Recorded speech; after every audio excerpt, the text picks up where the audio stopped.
Hello, everybody. Sorry about that. Had some technical issues that we've worked out now. I apologize for that. So we're gonna just get back into this topic about how to be more optimistic and why that's so important. So one of the things that, like I was talking about before, is optimism is one of those things that a lot of people don't give enough credit to because a lot of times the problem with optimism is that we genuinely believe that, not we, but a lot of people believe that being pessimistic is actually the best way to be, meaning that's the realistic way to be, that if we expect the negative, we don't get disappointed, we don't let ourselves down, we don't allow ourselves to even feel as though there's any hope, that somehow that protects us, that insulates us away from any negative things happening.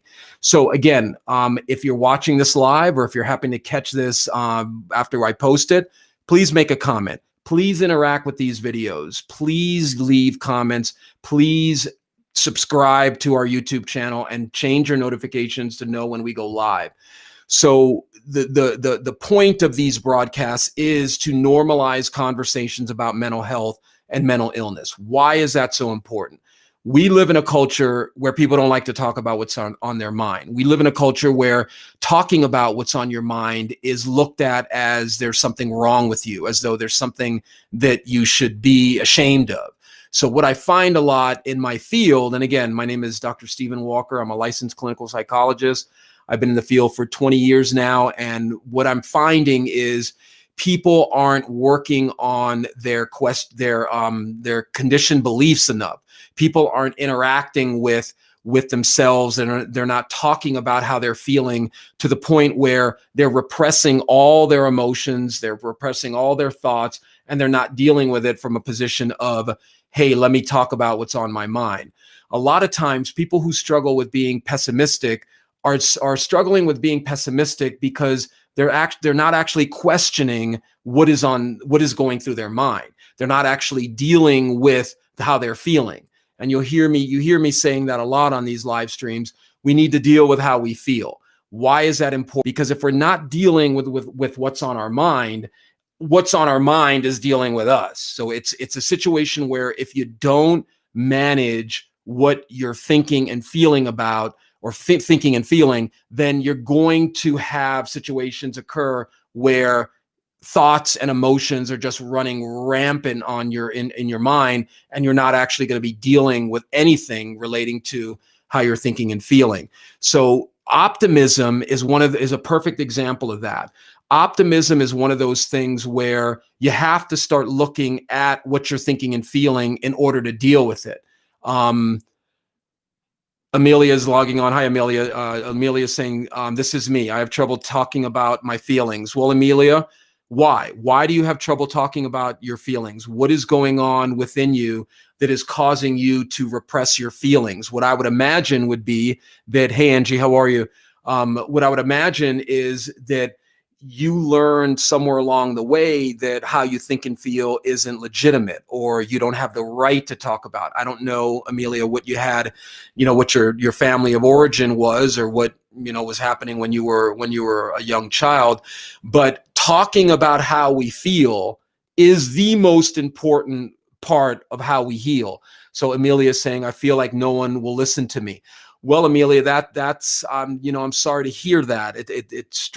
Just from that post alone, it strikes me that you might be struggling with, some depression or some loneliness, obviously, or feeling isolated. Now, I don't know if this is something that you've always struggled with. I don't know if this is something that, you grew up feeling alone. But Amelia, what you learned about your own value when you were younger is going to affect your ability to connect with people. What I would say to you, Amelia, is you have to say to yourself, how I feel is okay, what I'm feeling is okay, and then you have to look for outlets to talk to someone about that. If there are things relating to your feelings that are affecting you, and you're not able to actually discuss what you're thinking and feeling. So one of the things that I work with a lot of people on is just learning how to be okay with how they're thinking and feeling. Just learning how to be okay with that. That you might say to yourself, or you might hear me say that and say, well, That why is that okay? Why is it not okay that I'm depressed? Meaning people will tell themselves it's not okay that I'm depressed. It's not okay how I feel. And that's one of the most destructive things that I see people struggling with. It's because, hey, Ali, how are you? Welcome to the show. Thanks for tuning in. And again, we're picking up a lot of new subscribers on YouTube. We're about to break 1,000 subscribers, which is wonderful, because that means there are a lot of people interested in their issues, a lot of people working on their mental health. Because again, remember, everyone has a degree of mental illness. Everybody, just like everyone has a degree of physical illness, everybody has a degree of mental illness. So the reason I'm doing these, and again, my name's Dr. Stephen Walker. I'm a licensed clinical psychologist. I've been doing this for over 20 years, but I'm trying to get people to normalize and to talk about what is on their mind. Hey, Samantha, how are you? We have to be comfortable in our own skin. Absolutely. But that takes a lot of work. That takes a lot of work to be comfortable in your skin, especially if you're used to not being comfortable in your own skin. So one of the things that I keep saying one of the things, but one of the many things that I see people struggling with is this idea that optimism is, there's something wrong with being optimistic and hopeful. Hey, Juan, how you doing? Juan is saying listening is not easy. How do you want people to listen? Great question. So what I would recommend for Amelia is Amelia has to start listening to Amelia. Amelia has to start working on being in touch with how she feels. Because if you grew up in an environment, Amelia, where you weren't very okay, people weren't okay with how you were thinking and feeling, you're going to feel that nobody cares about you. But Amelia, what I would offer to you, since tonight's topic is how to be more optimistic, you got to start working on being more optimistic. I'm going to find somebody that wants to listen to me. I have the right to have somebody listen to me. Hey, Juan, how you doing, man? Thanks for logging on. Please share this if you're watching this. Please let people know about this, please. Ali is saying, I always watch your videos. They have helped me tremendously. Boy, man, that's great to hear, brother. I appreciate that. Even though it's not to me specifically, just you talking about trauma in general, I feel like there's lots I can take away from that. So thank you. You're welcome, bro. That's why I'm doing this. That's why I'm doing this. I'm not getting paid to do this. I don't charge people to do this. All I'm trying to do is get people to realize that your mental health is as important as your physical health, if not more important. Okay. Everybody needs to work on their mental health. The reason people don't like to admit it is because mental illness has this ridiculous, bogus, just not very helpful stigma that is causing people to feel that they have to be ashamed of how they're feeling. Angie's saying, I grew up with happy being the only acceptable emotion and behavior. So anything other than happy and okay leaves me feeling extremely guilty. Well, there you go. That's a great bit of knowledge you're aware of, Angie, that you were conditioned to think that negative feelings are not okay. Negative feelings are not okay. And that is complete rubbish. Denying your negative feelings is going to make you suppress them and is going to make you avoid dealing with them. So one of the things I would encourage Angie to say to herself is, it's okay that I'm not happy. I don't have to feel guilty about that. I don't have to just allow my conditioning to affect me. Conditioning is one of the root problems in all of this, guys, because conditioning is what we learn as kids, how we learn to interact with the world around us. And most people aren't dealing with that. Most people are not dealing with their conditioning. Hey, Diego, how you doing, man? Diego saying, good evening, doctor. I read a book that said to listen to my feelings and thoughts. It's a delicate thing because of not knowing how to react, especially if it's hurt. Absolutely. Diego, my brother, I would encourage you to start talking to yourself and saying, it's okay that I'm hurt. It's okay that I'm hurt. Diego's been a frequent viewer here, and he's been great participant, great supporter of our efforts here. Diego, you got to start making how Diego feels okay. You got to start making how Diego feels okay. Because if you don't make Diego's feelings okay, then Diego is not going to be okay with how he feels, and he's not going to work on how he thinks and feels. Optimism is a perfect example of conditioning. I was working with a gentleman today, and as we were talking more and more, and he was talking about how he doesn't feel that he's going to ever meet anybody, how he's never going to find someone in his life. As we were talking about it, I asked him, so where did the pessimism come from? And he was very quick to point out that's the way he was raised growing up. There wasn't a things will work out. There wasn't a sense that there's going to be a quote unquote ending I can deal with. People grow up in these worst cases with these parents who are, with all due respect to parents, because I'm a parent, but stressed. We have money worries. We have anxieties. We have our own issues. And then the kids interpret that as, oh, that's the way you need to be in the world. So what I would encourage people who are struggling with pessimism is you've got to begin working on what you're telling yourself about the future. A lot of pessimistic people believe that they can foretell the future, that they know what's going to happen in the future. Not only do they know what's going to happen in the future, I call this the psychic fallacy, but they know what's going to happen in the future. And then they also know how that future is going to affect them. And it goes on and on. But people need to start allowing optimism to enter into their mind, a belief that, okay, the worst case scenario is possible. But how probable is that? What's going to happen if that happens? People don't engage with these negative thoughts and emotions enough. And we go on social media and we have people saying, oh, just allow happy feelings in you. Just be positive. Just get over it. Let it go. And it's all a bunch of nonsense, because the people who are pushing forth this message that you should only allow positive feelings into your mind.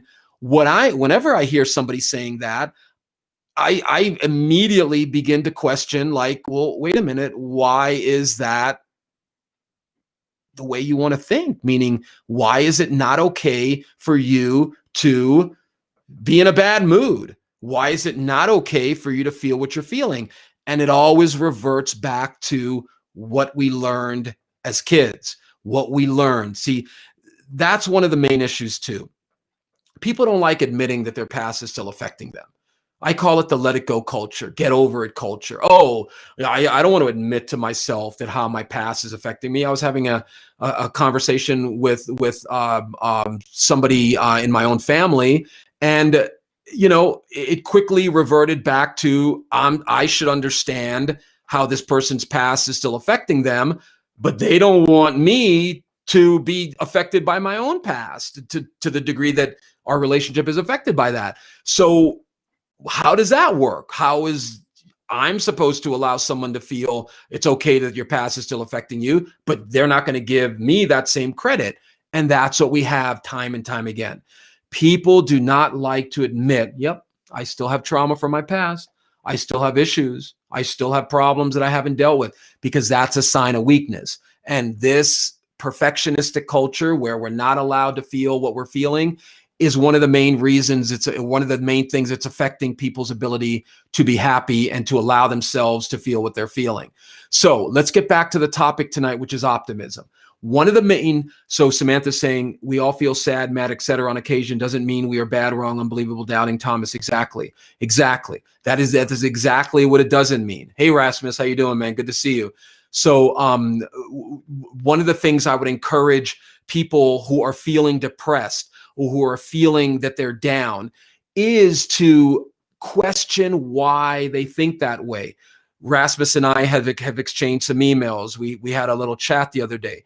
Rasmus is struggling with some depression, some hopelessness, as many people are. One of the things I encourage people who are struggling with hopelessness and depression is to engage with those thoughts and emotions. But when I say engage with them, work on them, dispute them, ask yourself why I feel the way I feel. So Rasmus, if you want to engage with me a little here and we can get into some of that, feel free. But depression and anxiety is a belief, is a feeling fueled by belief. So remember, we talked about the ABCs of thinking. So the ABCs of thinking are activating event, belief, consequence. And how that works is, it's a form of cognitive behavioral psychology.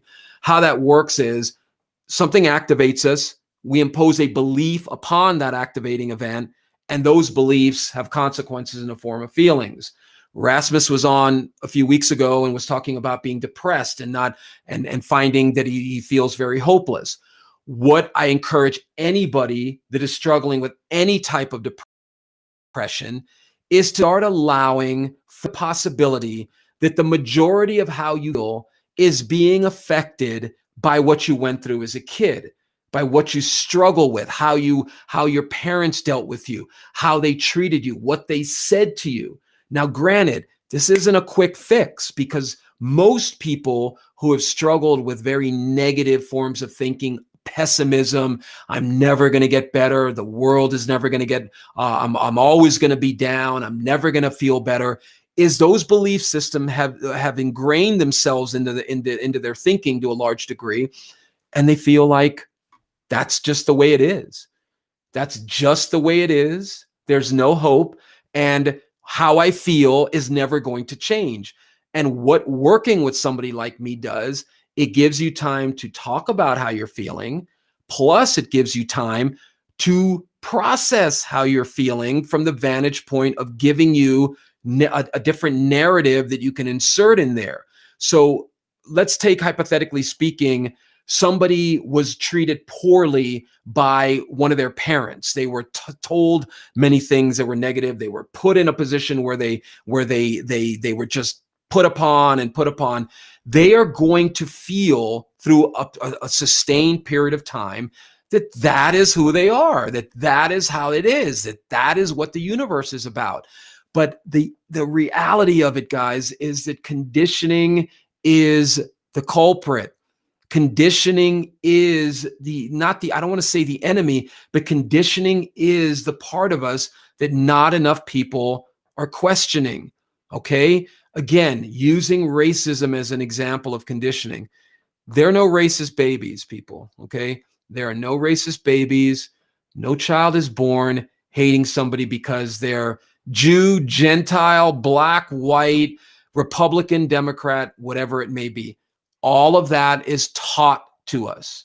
Okay. So once that's taught to us, then we assume that is just the way it is, that there's no other way around how we're thinking and feeling. And that is when things get very, very difficult for people, because their conditioning comes in and it calcifies, like, calculus and calcium on your teeth, and it layers upon layers upon layers. So now that original tooth or whatever, that original Rasmus or that original Dr. Walker, whoever it may be, that original Juan or whoever it may be, that original Angie, is covered over by layers and layers of conditioning, which need to be worked through. Because if they're not worked through, people, you genuinely believe that is how you feel. And most of the time, how we feel is being pumped through conditioning. Okay. So Angie's saying, sometimes I wonder if I continue to be depressed because I don't want to be okay. I don't know if that even makes sense. Absolutely. Absolutely. But Angie, what I would say to you, sister, is it's possible that you want to be depressed because you don't want to be okay. But I would offer to you that the more likely scenario is Angie doesn't know how to be okay. Angie was never taught how to be okay. Angie never learned how to be okay. So what happens is she starts thinking, oh, I'm just depressed. That's who I am. Then she starts telling herself, I don't want to be okay. Angie, sister, trust me.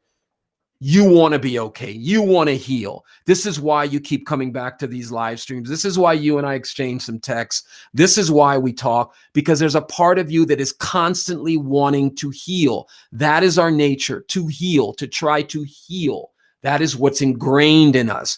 But the problem is we get all this layered emotional garbage conditioning from our past that doesn't allow us to heal. So you've got to work through that. You've got to get yourself into a situation where you can talk some of that out. So, hey, Eddie, how you doing, man? Hope you had a good Christmas and Happy New Year too, brother. And I'm still waiting for some updates from you, Eddie, my brother. Okay. I still want to know if you're making any movement there.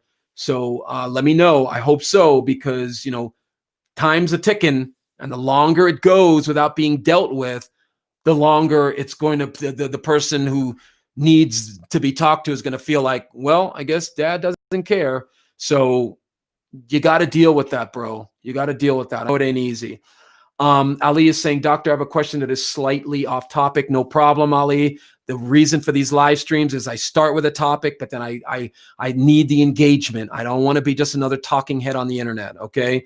So Ali is saying, do you prefer to be asked now or at the end of the video? Shoot me, hit me up, brother, whenever you want. Rasmus is saying, well, for me, no matter, I appreciate your consideration, Ali. That's very nice of you to be considering me like that. Well, for me, no matter what I do or don't do, I can't seem to be able to take action. And it feels like I am a spectator and not a participant in my own life. Exactly, Rasmus. That's exactly what I'm talking about. That's a conditioned state of mind for you. You have been conditioned to feel impotent, to feel unable to do anything. I don't mean sexually impotent. I mean impotent, meaning unable to perform, unable to do anything. Why, Erasmus? You know exactly why, bro. You and I talked about it. Okay. You know exactly where you learned to be a spectator and not a participant. You know exactly who taught you that. You know exactly how emasculated you feel, and you know why, or you don't know why yet, but you know where that is coming from. But the problem for somebody like Rasmus, and not Rasmus isn't alone. Trust me, people, if Rasmus was the only depressed person on this planet, they wouldn't be finding antidepressants in the groundwater. They wouldn't be finding people wouldn't be abusing drugs and alcohol to the degree that we do. You ain't alone, Rasmus, my brother. Trust me. But yes, Rasmus, that is the feeling you need to sit with and think from inside out from that. Meaning, hey, wait a minute. Why am I feeling so unable? Why am I feeling so, oh yeah, I remember. This is how I was raised. I was raised to feel this way. And when you have years and years of layered upon layer of trauma, that covers up that original life spark, that original Rasmus who is still in there. Energy doesn't die, people. I didn't come up with that. Somebody much more intelligent than me came up with that, and that was Albert Einstein. You can't kill energy, people. So Rasmus, you got to start working on Rasmus's conditioned beliefs. Rasmus is saying, I feel so hopeless because I've been trying to find a way. Rasmus, that hopelessness is an illusion. I know it feels real, bro, but that hopelessness is your conditioning. Rasmus, you felt hopeless as a child. You grew up in an environment where hope was not, nobody was coming up to you. People weren't coming up to you saying, hey, little Rasmus, you okay, buddy? Are you upset by the way daddy's treating you, or mommy, or whoever?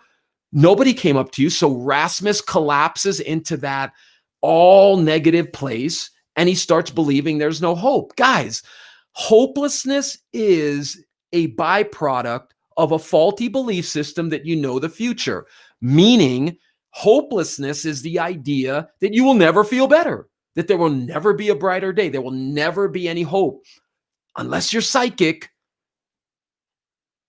you got to start allowing for different possibility. Okay? You got to start allowing for different possibility. Okay? You can't give up, Rasmus. You're here. You've reached out to me because there's a part of you that wants to heal. And we've got to start listening to that more. We are so bogged down by our own conditioning that we genuinely start feeling, take Jews and Arabs, 10,000s of years hating each other, trying to eliminate each other. Why? Conditioning, and the violence happens. And then now, oh, well, it's not just conditioning, dude. They blew up my this bus, or they rocketed a tele. And it's not just Jews and Arabs. It's black, whites, whatever it may be, Republicans and Democrats. Condition BS, okay? So Ali is saying, Double Dragon saying, it's going slow, but without talking, we are getting along, but it still needs to be addressed. Great. Stick a toe in, bro. Eddie, stick a toe in, man. Talk about the lack of communication. Talk about the elephant in the room. Let him know that it's on your mind, okay? That you're trying to find a way to deal with it. That'll give him hope that it's going to be dealt with. Ali is saying, but it is still related to mental health, just not about optimism. Yeah, bro, hit me, Ali, hit it up. I know I'm going. Double Dry Eddie's saying, I know I'm going to get super emotional with her, so I keep putting it off. Eddie, that's great. Get emotional, bro. The fact that you have emotions means you're mentally healthy. You're emotionally well. If you can't feel emotion, that's when you need to work on it. That's when things are definitely problematic. Don't be afraid of the emotion. Eddie, where did you learn that getting emotional was bad? Dude, Eddie, I'll bet you $10, bro, that if you show emotion to him, and you know him, her, you know what I'm talking about, you will get through to him. You will. That is the emotion that the person wants to see. That will break the walls down. And you guys maybe will cry together. And maybe that's all that needs to be said. Eddie, celebrate that emotional part of you, okay? Please. So Ali is saying, okay, my depression is, do you think depression trauma has any effect on productivity? And the reason being procrastination. Absolutely. I feel like I don't have control over myself. I know in my mind what must be done, but when I try to do it, I just can't.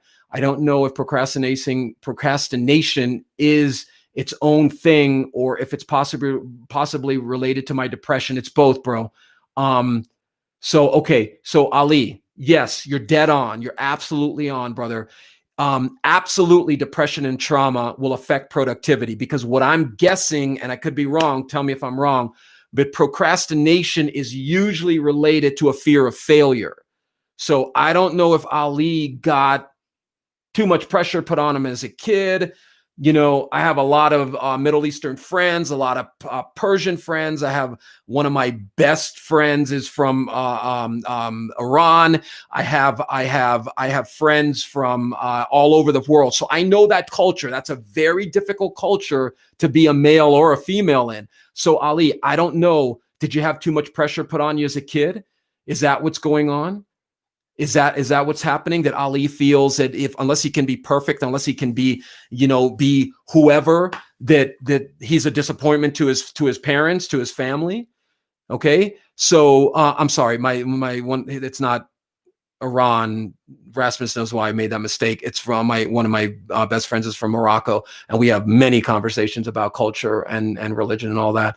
But so what I would recommend to you, Ali, is, and remember, guys, I'm doing this live. This isn't edited. This isn't, I'm going to go back and, take out all the mistakes. This is me live interacting with people. So you want to leave snarky comments, you're going to get snarky comments back because all the haters out there, all the people who like to go on YouTube or Facebook and complain about advertising and all that, there'd be no Facebook, there would be no YouTube without advertisers like me. We spend thousands of dollars trying to promote our videos. And in my case, so that people can get help, so people can understand that there's nothing wrong with mental illness. So Ali, absolutely, brother, your procrastination is directly related to whatever depression and trauma, whatever trauma is something happened to you as a kid that's depressing you. That procrastination then is related to something going on. And I wish you'd fill me in, something relating to a fear of failure. So let me go down here. Okay, Ali's chiming back in. Beautiful. I'll get back. I'll keep going in a minute. Definitely a lot of pressure. My father was very strict on me and eventually led to him disowning me. Ow, geez. So I moved out and live with my mom now, but I would have never thought that it would be related. Dude, bro, being disowned by your father, dude, that is a trauma, okay? Because I'm not conscious about it directly. So perhaps it happens subconsciously underneath the surface. Absolutely. Because when I tell myself something has to get done, I don't think of my dad. I just think to myself, why can't I do this thing that I should be doing? Well, bro, maybe it is the depression then. If it's not about procrastination, or you said that your dad put a lot of pressure on you growing up. If it's not about that, maybe the depression, one of the byproducts of depression. So if you look at depression like a physical illness, like a flu or coronavirus, whatever, has symptoms. There are symptoms relating, oh, this is a coronavirus, this is a flu. Depression, one of the symptoms of depression is lethargy, meaning you feel lethargic. You just don't want to deal with shit. Excuse my language, but you don't want to deal with anything. It's such a pain. I can't. And then if I deal with that, then this negative thing's going to happen.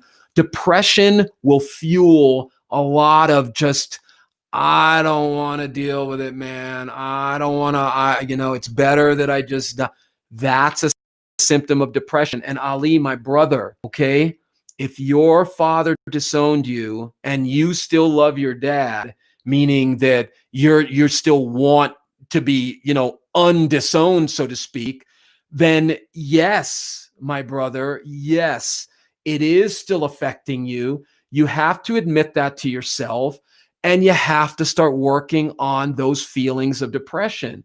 You have to work on what is causing Ali to not want to do what he wants, what he feels he should be doing. He's saying, when I procrastinate in that moment, I recognize that I'm trying to find a single moment of pure enlightenment, like I'm trying to feel blissful and trying to find that in all in external things. Well, there you go, dude. Such as social media, YouTube videos, video games, just any form of stimulation.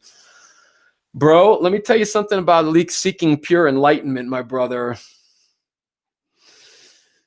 There's no sustained pure enlightenment, bro. And, one of my mentors / elders that taught me that was when I was in my doctoral program in Hawaii. It was a Buddhist monk named Somaloka.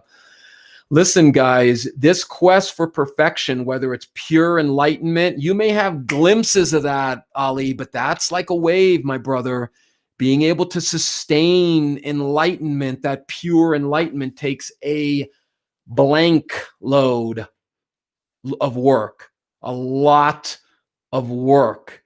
Okay. So you've got to work on these underlying emotional pains, emotional wounds, Ali, that are causing you to feel this way. Okay. You got to, bro, because that is part of what is affecting you. So let me get back up here. Stay on, Ali. I'll come back to you.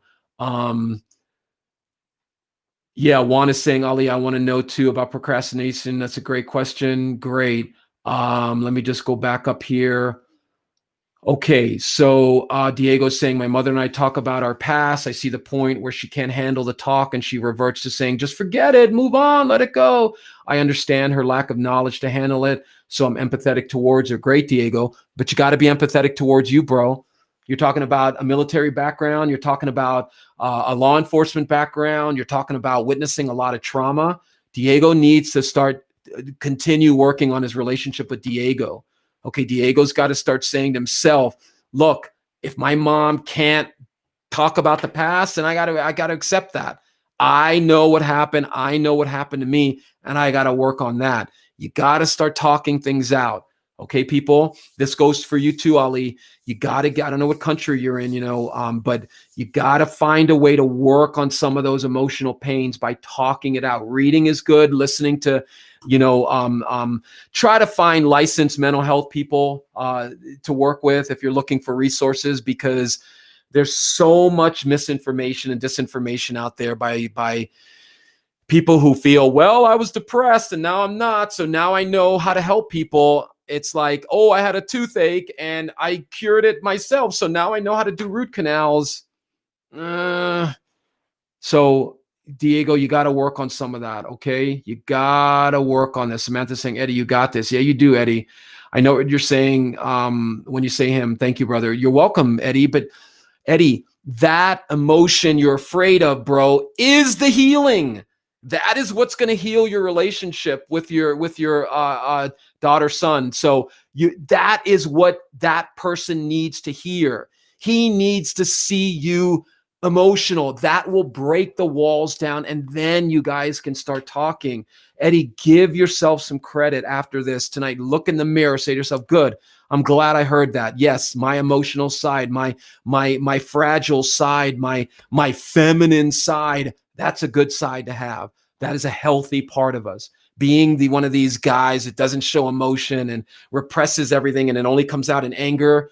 Come on. What kind of culture, what kind of world are we living in? We're still friggin' killing each other. We're still not dealing with our anger. We're not dealing with these internal forces that are causing this chaos on our planet. And if people would deal with it more, we would have a totally, Ali talks about pure enlightenment. We'd have more of an enlightened world.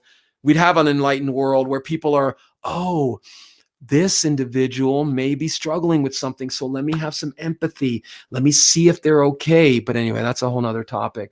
So Rasmus is saying, I know that my energy hasn't disappeared anywhere. Great. I remember very well how dead inside I feel, yet if I ever feel that someone is disrespecting me, then quickly I get ready to fight like a lion. Well, that's the part of you that is tired of being bullied, Rasmus. That's the part of you that you need to give into more. That's the part of you have to say, that's the part I want to start listening to. Not, going around fighting everybody, but working on the negative feelings you have, bro. Rasmus, it's not a facade. That people think that the happiness and the moments of joy they feel is a fake self. It's not a fake you when you feel happy. It's just a part of you that needs more exercise. That is actually the real you. I would maintain, Rasmus, my brother, that the fact that you can feel happy sometimes and feel some hope and joy, that's not a facade. It's not a mask, people. This is another thing perpetrated by these people on the internet who don't have a clue what they're talking about with this whole imposter syndrome idea. It's not I'm going to do another live stream on what the imposter syndrome actually is, okay? But let me just say this, Rasmus. That is the real you, bro. Your ability to still feel good and happy is the real you. And like we were texting earlier today, it doesn't have to be positive and negative trying to kill each other. It doesn't need to be like that. We can learn, as that universal symbol, the yin yang shows, that both can coexist within the whole. There can be some white in the black and some black in the white. You've got to start saying to yourself, Rasmus, my brother, my happy side, my side that feels joy, my side that still feels some hope, that is the real you, dude. All this layered on crap that you went through is the fake, the conditioning. All right? So let's get on some calls, man, and we'll work some of this out. Dahir saying, hey, Dahir, how are you? Thanks for tuning in. I always enjoy your videos, so thank you for your great work you're doing and your experience. What are the steps to heal from childhood trauma? Well, dude, I mean, that's like asking a quantum physicist, so how do you split the atom? I mean, it's a great question, but it's involved, bro. The first step is the person, and it sounds easy, but to hear the first step is the adult child saying, I still have childhood trauma. I still have to heal some of this childhood trauma. I have to admit to myself that I still have childhood trauma, and that's okay, but I need to work on it. Sounds like an easy step, I know. The most difficult step, because again, like I said earlier, we are conditioned to not be okay with how we feel. So there's a series of steps to here where people have to first accept that they have trauma. And then once they accept that they have trauma, they got to work on it. How do you work on it? You talk things out, people. And some people say, well, dude, you're only pushing talking things out because that's your field. Well, dude, that's like, I'm not saying you to here, but that's like saying that, oh, well, the dentist or the orthopedist or the cardiologist is pushing, being good, eating good food and exercising, because that, you're damn right I'm pushing that, because that's my field, because that's what we're trained. That's how we're trained to see. And every empirically validated study says talking things out is the best way to heal a lot of emotional wounds. So to hear, it's a great question, but the step number one to hear, if you're one of these children, adult children who have trauma from your past, is you have to make it okay. Dahir has to say to himself tonight in the mirror. I'm assuming Dahir is a man. Dahir has to say to himself or herself in the mirror, it's okay that I have these wounds. It's okay that I have this stuff I got to deal with, but I got to start dealing with it. And then you got to get into a process of, it's a form of exposure therapy where you get with somebody like me who is trained and licensed in the field, and you start exposing yourself through it and processing it and talking it out. So there are a whole bunch of other steps, bro, but that's the beginning. Okay, that's the beginning. And the more you're comfortable with talking about what's on your mind and what's going on within you, the easier it gets. Okay, it's not all hard. So, and I can do, Dahir, and again, remember everybody, if anybody wants to join me live, we can pop open a window and we work on some of this live, and you can get an idea of what working with somebody like me or what somebody working with somebody like me is like. So, but you got to start Dahir, by admitting to yourself that I have childhood trauma. And if you've admitted that to yourself, which is great, then you've got to start working on what it is that's affecting you. So Dahir saying, I always you repeated the same question. So I hope you got my answer. Okay, Dahir. And feel free to shoot me some questions on Facebook or Twitter or whatever, or YouTube, and we can get into a little bit more. So yeah, Ali is saying about disowning from his dad, or he disowned from his dad. Exactly, because you're not conscious of it. Exactly. Rasmus is saying, but it's really sad if I can't get access to my energy, only if I get angry. Yes, it is. But the energy, the anger, bro, is coming out of the hurt. Remember, anger is a secondary emotion. So what does that mean? The primary emotion is pain. So if you're angry because somebody is being mean to you or saying things to you, that you don't like, that's usually a sign of hurt. Sorry about that. So what I would recommend to Rasmus is, yeah, bro, you've got to work on, see, Rasmus, for you, when somebody's mean to you or does something you don't like, that triggers your trauma. So then when that trauma is triggered, you don't have any way of dealing with it. So you get angry. And that's not normal, but it is normal. That's actually a normal cycle with a lot of people, that anger is coming out of unhealed emotional wounds. Okay. So, Ali is saying, because when I tell myself something has to get done, I don't think of my dad. Oh, we already talked about that. Procrastination. Samantha saying depression sucks. We have to fight the past and it's not easy. Samantha, I would just offer a different point. I appreciate what your interaction, but I don't recommend fighting. I don't recommend fighting the past. We have to accept the past. Remember, if you're a biblical religious person, nowhere in the Bible does it kill your enemy. Okay. So yes, I don't recommend fighting the past. I recommend thinking about the past, engaging with the past, admitting that the past is affecting you and working on it. Fighting it it's only going to fight back. Every action, there's an equal and opposite reaction, but I understand what you're saying.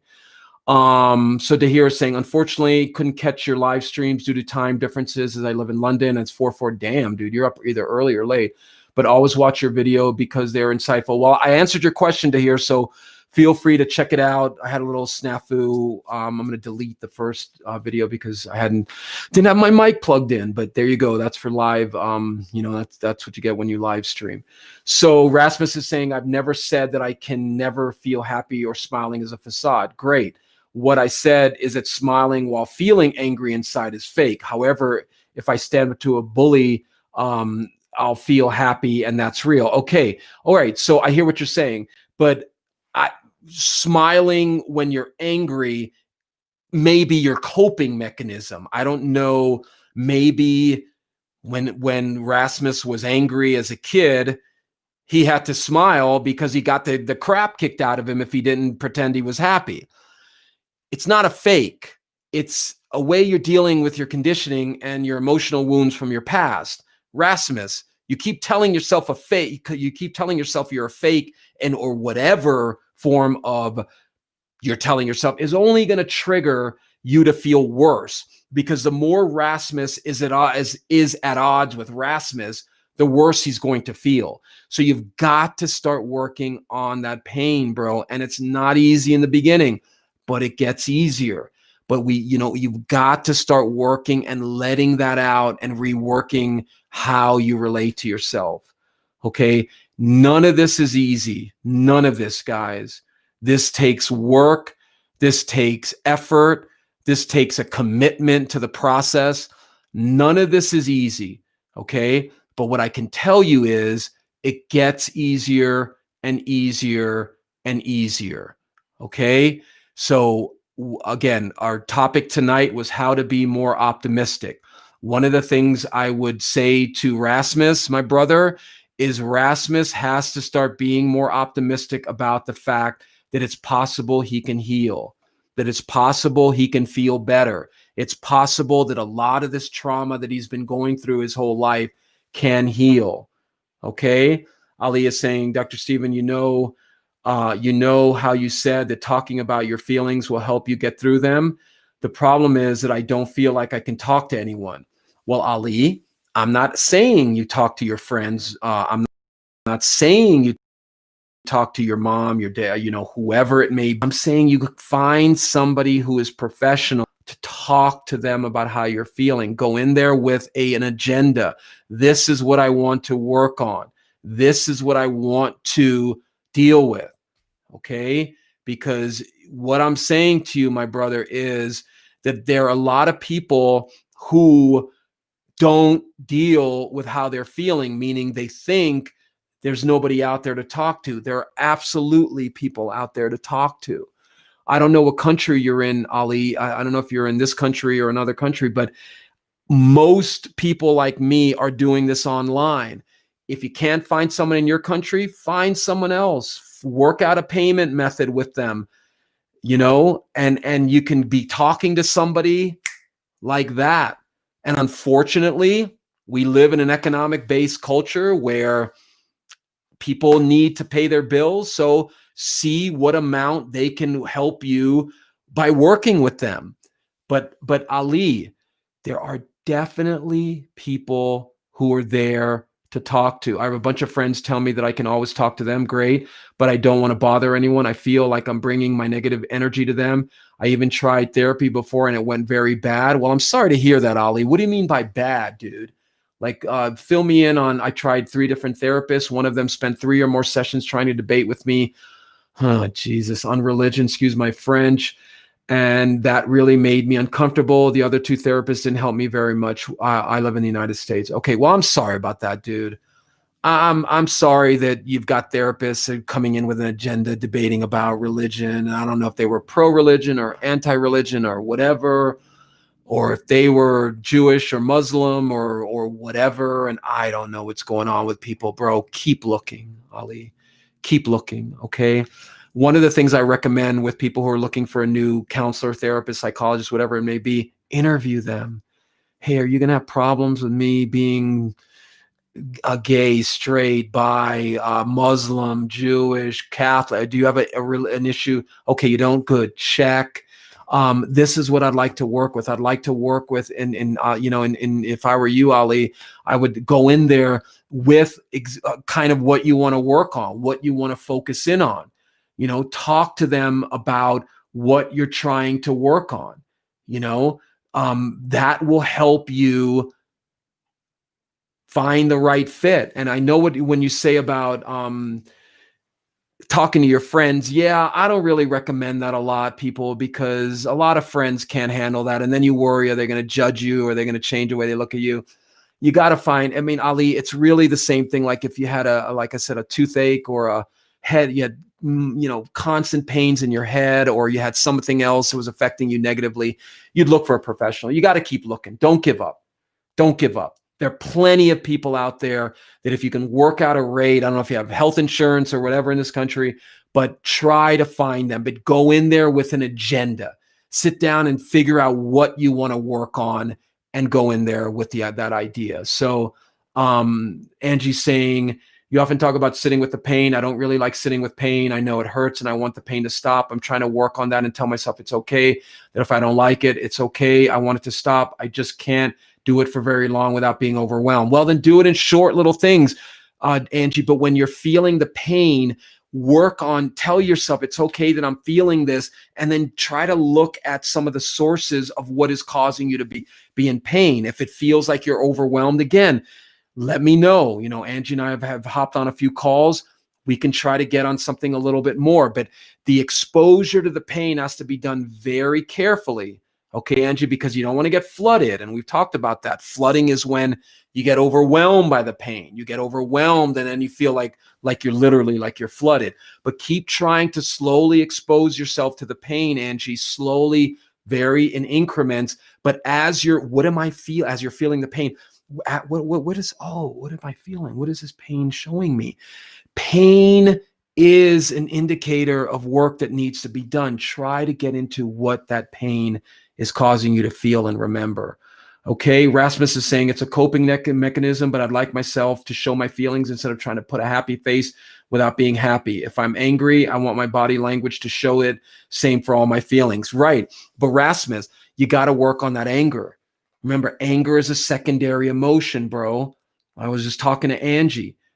Pain is the primary emotion. And men, we are notorious for not admitting when we're in pain. We are notorious for saying, oh, I'm not in pain. Everything's okay. I got to be strong. I got to be a man. Men don't feel pain. Okay. So yes, if I am angry, then I should be frowning, not smiling. Smiling has its place, but when I feel angry, it isn't its place. Yeah. Well, Rasmus, you got to say to yourself, you got to get into why you're angry, bro, because anger, the anger is a symptom of the pain. Remember, we talked about depression and its symptoms. Anger is a symptom of something deeper. And you and I have spoken briefly. We both know what you're angry about. We both know that Rasmus was angry a lot as a kid. Why? Because he had a lot of crap dumped on him.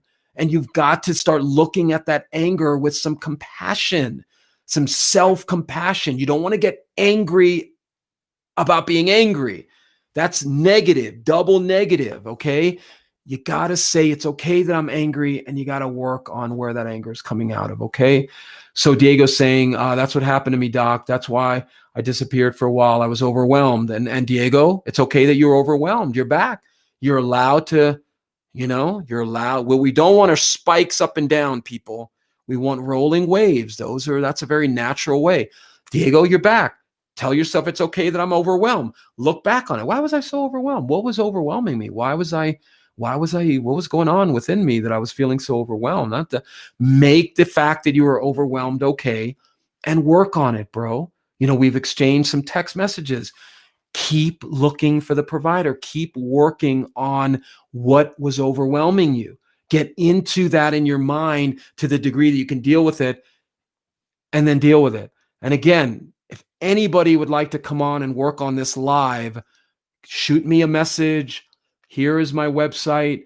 You can contact me through my website, and we can arrange a time, do a pre-interview, and we can just work on some of this. And you can see it's just about talking this out. It's just about talking these things out in a way that you can work on them. Okay, so again, I'm going to run here, but if you're catching this after I post it, please subscribe to the YouTube channel. Once we hit a certain threshold of subscribers, YouTube starts showing our videos more. That will help people be exposed to mental health and mental health related topics so that they can work on it. You're welcome, my brother. It's okay that you slipped. Yes. And that is a sign of pessimism. Well, I don't know what you mean by that, but it's the pessimism is telling you it's not okay. Pessimism is telling you that Diego shouldn't slip, that there's something wrong with slipping. That's the pessimism, okay? Rasmus is saying, I know that very well. I feel disappointed, which is powerless feeling, and the way I tend to try to get my power back is by feeling angry and feeling explosive. Bro, the fact that you feel powerless, my brother, is not your fault, Rasmus. Think about what we talked about. You were put in powerless, defenseless positions you should have never been put in. You got to start having some self-compassion for the victim. You were a victim of child abuse. You're welcome, Angie. See you next time. And I send you a couple texts, Angie. So if you want to respond to them, feel free. But Rasmus, you got to start having some compassion for the victim, bro.